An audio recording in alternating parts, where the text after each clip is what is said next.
সবাইকে স্বাগত। আজকের এই আলোচনায় আমরা স্মৃতিশক্তি বাড়ানোর আর মস্তিষ্ককে আরও শক্তিশালী করার কিছু দারুণ কার্যকারী কৌশল নিয়ে কথা বলব। তো চলুন আর দেরি না করে সরাসরি শুরু করা যাক। আচ্ছা, এমনটা কি হয় যে খুব জরুরি একটা মিটিংয়ের কথা একদম মাথা থেকে বেরিয়ে গেল, বা ধরুন কারো জন্মদিনের কথা বেমালুম ভুলে গেলেন, দোকানে গিয়ে মনেই করতে পারছেন না যে ঠিক কি কেনার ছিল? হ্যাঁ, এই যে ছোট ছোট কিন্তু বেশ হতাশাজনক ব্যাপারগুলো, এগুলোর সমাধানই আমরা আজ একসঙ্গে খুঁজে বের করব। তো আজকের আলোচনায় আমরা ঠিক কি বিষয় দেখব? প্রথমেই থাকছে মস্তিষ্কের স্বাস্থ্যের মূল ভিত্তি। এরপর আমরা দেখব একটা সহজ দৈনিক ফোকাস ব্যায়াম। তারপর জানব মনকে তীক্ষ্ণ করার জন্য কি খাওয়া উচিত, শিখব কিছু স্মার্ট মেমরি কৌশল, আর সবশেষে এই সব কিছুকে একসাথে মিলিয়ে একটা সারাংশ দেখব। আচ্ছা, একটা শক্তিশালী স্মৃতিশক্তি কিন্তু একদিনে তৈরি হয়ে যায় না, তাই না? এর জন্য একটা মজবুত ভিত্তি দরকার, আর সেই ভিত্তিটা গড়ে ওঠে আমাদের প্রতিদিনের জীবনযাপনের অভ্যাসের ওপর। তো চলুন দেখে নেওয়া যাক সেই ভিত্তিগুলো আসলে কি। এখানে দেখুন, ব্যাপারটা কিন্তু বেশ ইন্টারেস্টিং। মস্তিষ্কের স্বাস্থ্য শুধু একটা জিনিসের উপর নির্ভর করে না, যেমন শারীরিক আর মানসিক কার্যাবলী। এগুলো মস্তিষ্ককে সচল রাখে, এমনকি নতুন কোষ তৈরিতেও সাহায্য করে। আবার ধরুন, সামাজিক মেলামেশা, সবসময় পজিটিভ থাকা আর মানসিক চাপ কমানো, এগুলোও কিন্তু ব্রেনের জন্য ভীষণ জরুরি। আর হ্যাঁ, অবশ্যই স্বাস্থ্যকর খাবার আর একটা গোছানো রুটিন তো আছেই। এগুলি আমাদের স্মৃতিশক্তির আসল ভিত্তিটাকে মজবুত করে তোলে। আর এই সব কিছুর মধ্যে ওই যে ভিত্তির কথা বলছিলাম, তার অন্যতম একটা গুরুত্বপূর্ণ স্তম্ভ হল ঘুম।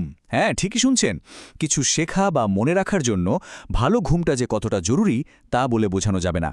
একজন প্রাপ্তবয়স্ক মানুষের জন্য রোজ রাতে অন্তত 7 থেকে 9 ঘন্টা ঘুম দরকার। এর থেকে কম বা বেশি হলে কিন্তু সেটা আমাদের মানসিক স্বাস্থ্যের জন্য ভালো নয়। কাজেই স্মৃতিশক্তি ঠিক রাখতে হলে পর্যাপ্ত বিশ্রামটা কিন্তু মাস্ট। বেশ, এবার তাহলে একটা সহজ কিন্তু দারুণ শক্তিশালী দৈনিক ব্যায়ামের দিকে যাওয়া যাক।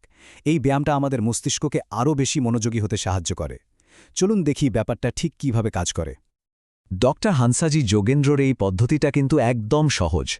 দিনের শুরুতে যে কোনো একটা জিনিস বেছে নিতে হবে। সেটা হতে পারে নিজের নিঃশ্বাস-প্রশ্বাস, বা ধরুন মানুষের হাসি, কিংবা সারাদিনে কবার হাসা হলো তার হিসেব রাখা। ব্যাস, এরপর সারাদিন ধরে সচেতনভাবে শুধু ওই বিষয়টার ওপর মনোযোগ ধরে রাখার চেষ্টা করতে হবে। এই ছোট্ট কাজটাই কিন্তু আমাদের ব্রেনকে ফোকাস করার জন্য দারুণভাবে ট্রেন করবে। আর জানেন সবচেয়ে মজার ব্যাপার কি? এই সাধারণ দেখতে ব্যায়ামটার উপকারিতাগুলো কিন্তু একদম অসাধারণ। এটা শুধু যে মনোযোগ বাড়ায় তাই নয়, মানসিক চাপও কমিয়ে দেয়। যখন আমরা নতুন কোনো কিছুর উপর ফোকাস করি, তখন মস্তিষ্কের নতুন নতুন নিউরাল কানেকশন তৈরি হয়, আর এর ফলেই স্মৃতিশক্তি আর সৃজনশীলতা বাড়ে। এক কথায়, এটা মস্তিষ্কের নতুন অভিজ্ঞতার সঙ্গে খাপ খাইয়ে নেওয়ার ক্ষমতা বা প্লাস্টিসিটি বাড়িয়ে তোলে। আচ্ছা, আমরা যা খাই তার যে একটা সরাসরি প্রভাব আমাদের মস্তিষ্কের ওপর পড়ে, এটা তো আমরা সবাই কম বেশি জানি। তো চলুন এবার এমন কিছু খাবারের কথা জেনে নেওয়া যাক, যেগুলো আমাদের মনকে আরও তীক্ষ্ণ আর স্মৃতিশক্তিকে আরও মজবুত করতে পারে। এখানে দেখুন, ছবিটা কিন্তু বেশ পরিষ্কার। একদিকে আছে ফল, শাকসবজি আর স্বাস্থ্যকর ফ্যাট, যেমন ধরুন অলিভ অয়েল, বাদাম বা মাছ। এগুলো আমাদের ব্রেনের কার্যকারিতা বাড়ায়, তাকে রক্ষা করে। আর অন্যদিকে চিনি দেওয়া পানীয় বা অতিরিক্ত অ্যালকোহল, এগুলো মস্তিষ্কের জন্য বেশ ক্ষতিকর হতে পারে, এমনকি স্মৃতিশক্তি কমার ঝুঁকিও বাড়িয়ে দেয়। পছন্দটা তো তাহলে বেশ সোজাই, তাই না?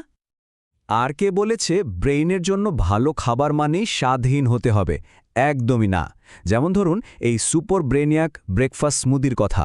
কলা, ফ্ল্যাক্সিড, সবুজ শাক আর নানা রকম বেরি দিয়ে তৈরি এই স্মুদিটা দিন শুরু করার জন্য এক কথায় অসাধারণ। এটা শুধু যে খেতে দারুণ তাই নয়, এটা ভিটামিন, মিনারেল আর ব্রেনের জন্য জরুরি সব উপাদানে ভরপুর। আচ্ছা, দুপুরের বা রাতের খাবারের জন্য কিছু ভাবছেন? এই পদটা কিন্তু দারুণ হতে পারে। Grilled salmon. স্যামন মাছে যে ওমেগা-3 ফ্যাটি অ্যাসিড থাকে, সেটা মস্তিষ্কের কোষগুলোকে সতেজ রাখে।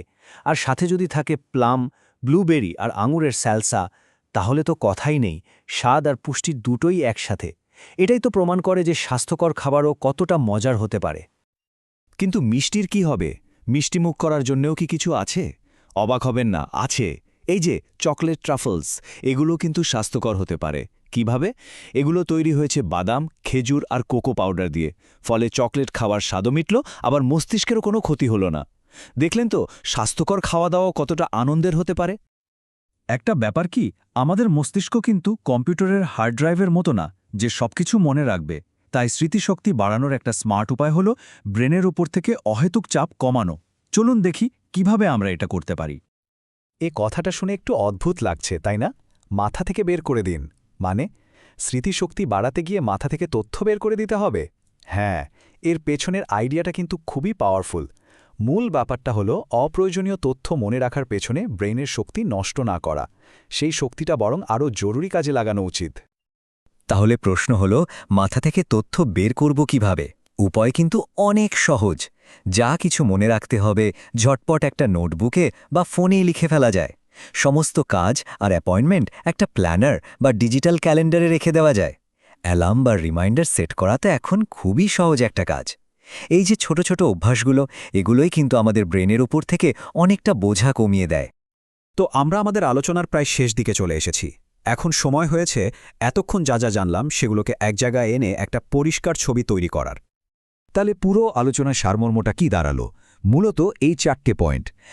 একটা স্বাস্থ্যকর জীবনযাপনের অভ্যাস করে তোলা, যেখানে ভালো ঘুম, ব্যায়াম আর পজিটিভ থাকাটা জরুরি। 2 প্রতিদিন ফোকাস করার ব্যায়াম করে মনোযোগকে ট্রেনিং দেওয়া। 3 এমন খাবার খাওয়া যা মস্তিষ্কের জন্য ভালো। আর 4 অপ্রয়োজনীয় তথ্য মাথা থেকে বের করে দিয়ে স্মৃতিকে আরও স্মার্টলি ব্যবহার করা। এই পুরো আলোচনা থেকে সবচেয়ে বড় শিক্ষাটা হলো, ছোট ছোট পরিবর্তনও কিন্তু বিরাট পার্থক্য করে দিতে পারে। তাই আজকের আলোচনা শেষে একটাই প্রশ্ন, এই মুহূর্ত থেকে মস্তিষ্ককে আরও শক্তিশালী করার জন্য কোন একটা ছোট কাজ শুরু করা যায়?